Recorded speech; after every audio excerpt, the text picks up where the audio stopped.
Maligayang pagbati po mga kapatid. Tayo po ngayon ay nasa ika-4 na leksyon na ng ating pag-aaral sa atin pong 10 Days of Prayer na may temang prioridad ng pananampalataya. Ang ating pong leksyon ay tungkol sa ang kalayaan ng nakatuong pansin sa kasimplihan. Ano po kaya ang ibig sabihin ng kasimplihan? Ang ating pong talata ay makikita sa Mateo 6:16 to 18 at ito po ang sinasabi. Bukod dito, pagka kayo'y nangag-aayuno, ay huwag kayong gaya ng mga mapagpaimbabaw na may mapapanglaw na mukha, sapagkat kanilang pinasasama ang mga mukha nila upang makita ng mga tao na sila'y nag-aayuno. Katotohanan sinasabi ko sa inyo, tinanggap na nila ang sa kanila'y ganti. Datapwat, ikaw sa pag-aayuno mo ay langisan mo ang iyong ulo at hilamusan mo ang iyong mukha upang huwag kang makita ng mga tao na ikaw ay nag-aayuno, kundi ng Ama mo na nasa lihim at ang Ama mo na nakakikita sa lihim ay gagantihin ka. Itinuturo po ng talata kung paano tayo mag-ayuno. Malinaw na hindi ito pakitang mata lamang. Hindi tayo dapat mag-ayuno para makita at malaman ng ating kapwa. Ang sabi ng talata, langisan mo ang iyong ulo, hilamusan mo ang iyong mukha, upang hindi makita ng ibang tao na nag-aayuno ka, kundi ng Ama mo na nasa lihim. Hindi po natin ginagawa ang pag-aayuno para makita tayo ng ating kapwa na tayo ay nag-aayuno at nakikipag-usap sa Diyos. Hindi po natin kailangang ipaalam sa maraming tao na ginagawa natin ang pag-aayuno. Ano nga ba ang purpose ng pag-aayuno natin? Bakit hindi ipinapayo na tayo ay maging mapanglaw ang itsura kapag nag-aayuno? Sa Biblia, si Moses ay nag-ayuno ng 40 days bago niya tanggapin ang 10 utos. Si David ay nanalangin din at nag-ayuno para sa kanyang anak na nagkasakit sa anak nila ni Bathsheba. Si Esther ay nag-ayuno sa loob ng 3 araw para sa kaligtasan ng kanyang mga kababayan.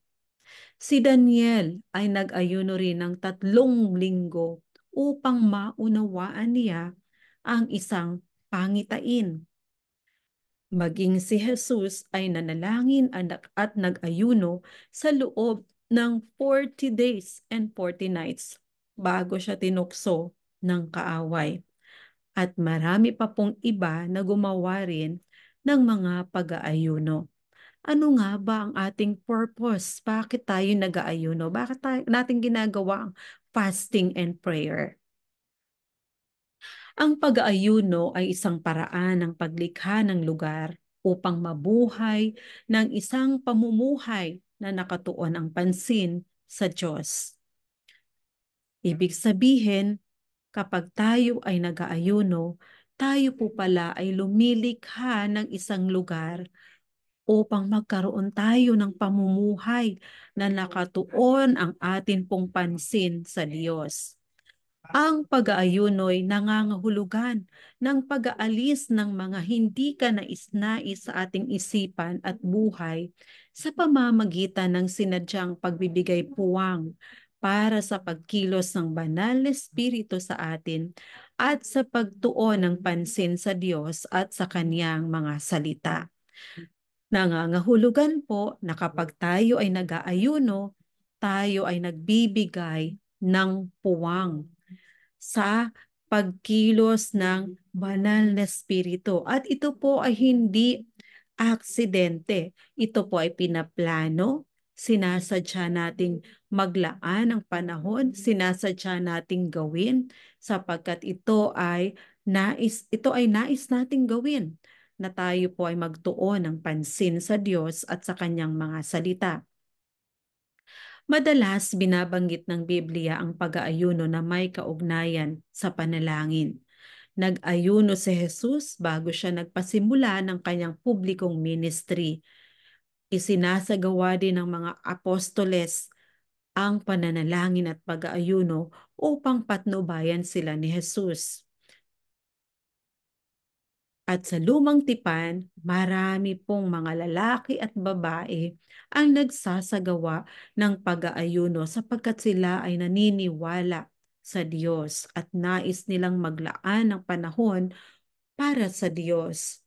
Sapagkat kung hindi po tayo maglalaan ng panahon, araw-araw tayo ay busy sa ating mga gawain, maaaring hindi natin naririnig ang dikta ng banal na Espiritu. Hindi natin napapakinggan ang nais ng Diyos na sabihin sa atin. Hindi natin maunawaan kung ano ang kanyang kalooban. Bagamat binabasa natin ang kanyang mga salita, subalit hindi nakatuon ang atin pong mga pansin sa kanyang mga salita, hindi natin ito mauunawaan.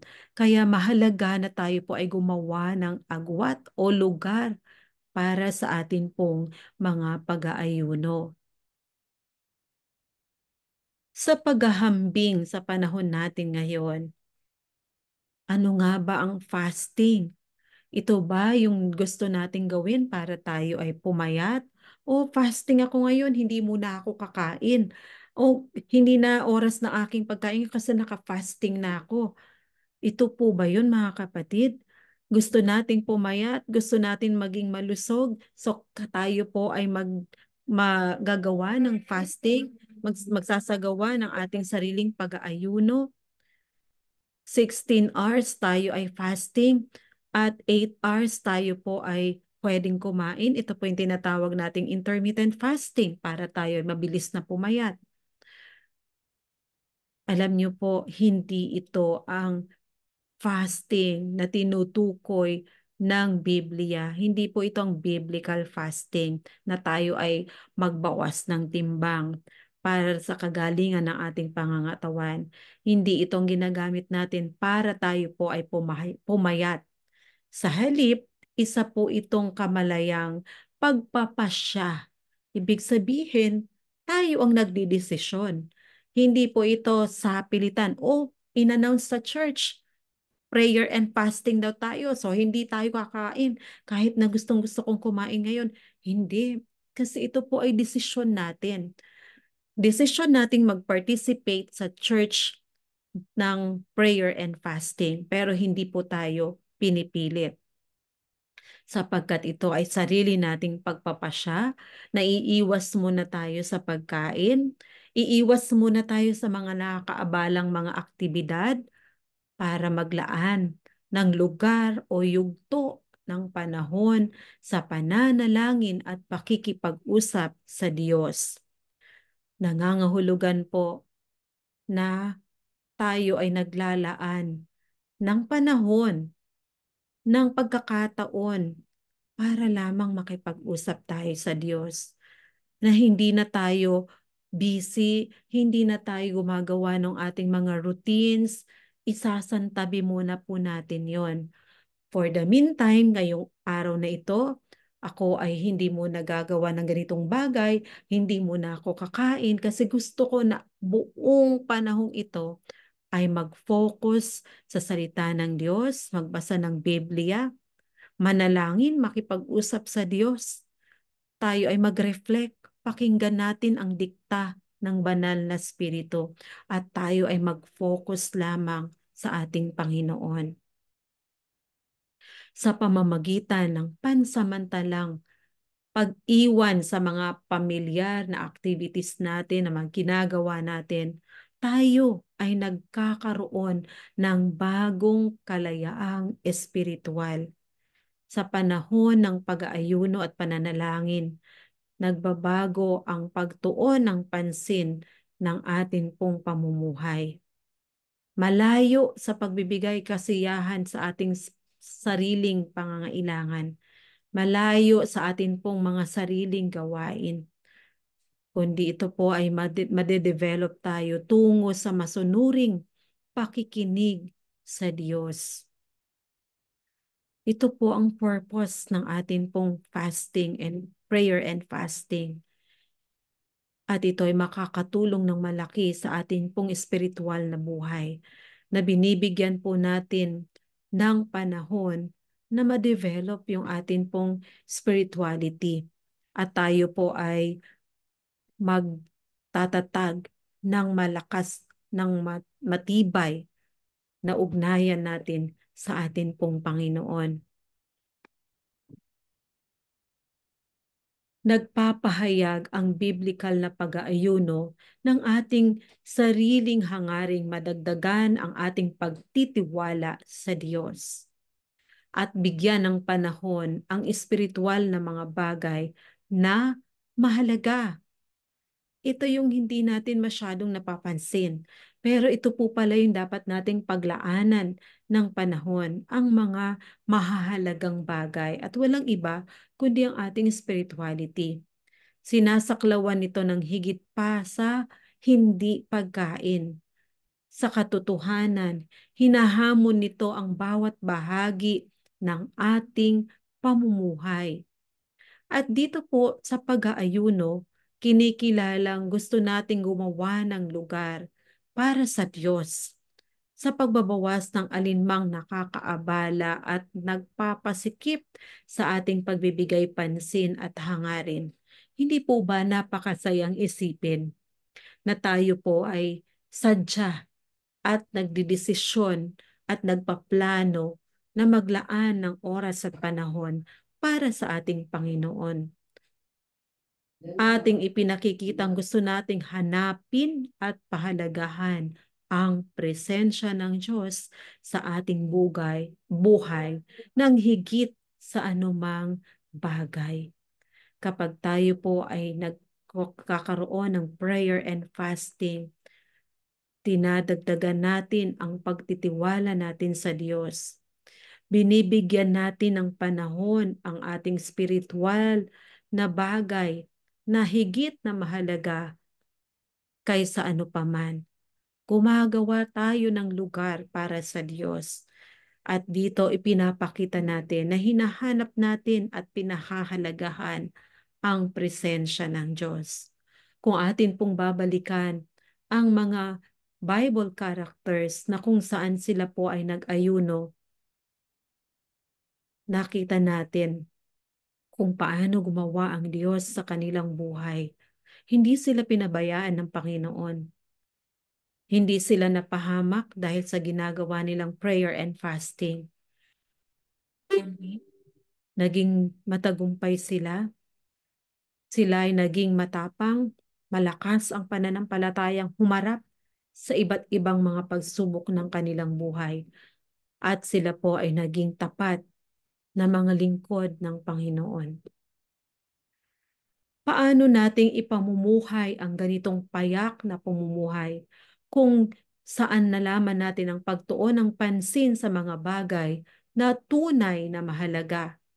Kung paanong kailangan nating bantayan ang ating mga kinakain, kailangang iniisip natin kung ano ang nakikita ng ating mga mata at kung ano ang pumapasok sa ating mga tainga.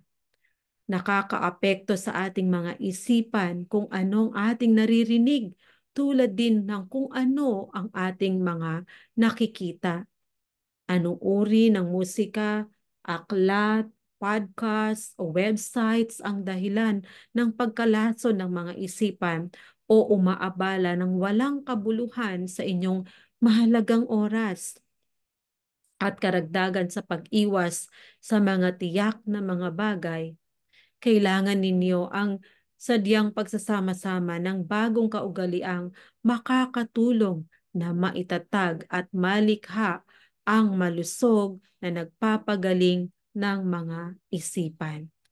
At sa pag-iwas natin ng mga bagay na ito, mga kapatid, ang atin pong prayer and fasting, ang pag-aayuno ay isa sa bagay na makakatulong sapagkat dito maririnig natin ang dikta ng banal na espiritu. Mapapaalalahanan tayo. Makakapag-reflect tayo kung ano nga ba ang tama at mali, alin nga ba ang dapat at hindi. Alin ang dapat nating binabasa? Alin ang dapat nating pinapanood? Ano ang dapat nating pinapakinggan? Ito ba ay makakatulong sa ating spiritual na buhay? Ito ba ay magpapalago sa ating pananampalataya? Ito ba ay maglalapit sa atin sa ating Panginoon? Dahil kung hindi, iwasan po natin ito at ang gawin natin ay ang mga bagay na makakatulong sa atin pong spiritual na buhay. Ang buhay na pagiging simple, ang kaisipang hindi pagod, ay hindi naggagaling kung anong sinasabi ng sanlibutang ating sundin. Minsan po may mga mababasa tayong tips paano maging masaya sa buhay. Tips para tayo ay ma-relax. Mental health, ito yung mga dapat nating gawin. Pero alam niyo po ang sikreto, ang pusong nasisiyahan ay nanggagaling po pala sa pusong nagtitiwala sa Diyos. Sa pusong naglalagak ng kanyang tiwala sa Panginoon. Kapag natutunan nating ituon ang pansin sa Kanya, kaysa sa mga ginagawa natin dito sa mundo, kapag nating sinanay, nabitawan ang maraming bagay na umaabala sa atin, matutuklasan natin na ang isang mas payak na buhay nang nagpapahinga at may kapayapaan kasama ang ating manlalalang at manunubos. Yun po yung buhay na simple, ngunit payak, payapa at masaya. Ang buhay na kasama natin ang Panginoon. Tanging sa Diyos natin masusumpungan ang tunay na kaligayahan, ang tunay na kapayapaan, ang tunay na kaginhawahan. Ilagak po natin sa Kanya ang atin pong buong pagtitiwala. Marami pong salamat at pagpalain po tayong lahat ng atin pong Panginoon.